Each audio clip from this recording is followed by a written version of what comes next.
எல்லாருக்கும் வணக்கம். ஸோ ரொம்ப டைம் எடுக்க வரும்ல.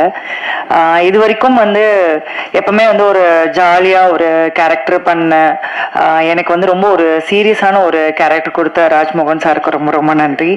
ஏன்னா யூஸ்வலாக எல்லா காமெடி ஆர்டிஸ்ட்டுக்கும் பின்னாடி வந்துட்டு அவங்க நிறைய எமோஷ்னல் பண்ணுவாங்க, நிறைய போல்டான கேரக்டராக பண்ணுவாங்க. ஆனால் இவங்க ஸ்க்ரீனில் வந்து இவங்களை நம்ம சிரிச்சு பார்த்துட்டோம், ஒரு காமெடியாக பார்த்துட்டோம், இவங்களுக்கு சீரியஸ்னா கொடுத்தா ஒர்க் அவுட் ஆகாது அப்படின்னு சொல்லி ஸோ நிறைய பேர் வந்து ஒதுக்கியிருக்காங்க.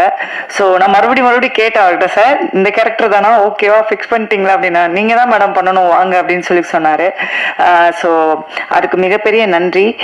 ஏன்னா அவருடைய பயங்கரமான ஒரு ஹம்பிள் பர்சன், எல்லாட்டுமே வந்துட்டு ரொம்ப ஸ்வீட்டாக, யாருமே மூஞ்சி சுளிக்காம ரொம்ப அழகாக வேலை வாங்குவார். அசிஸ்டன்ட் டைரக்டர் ராஜாவும் சரி.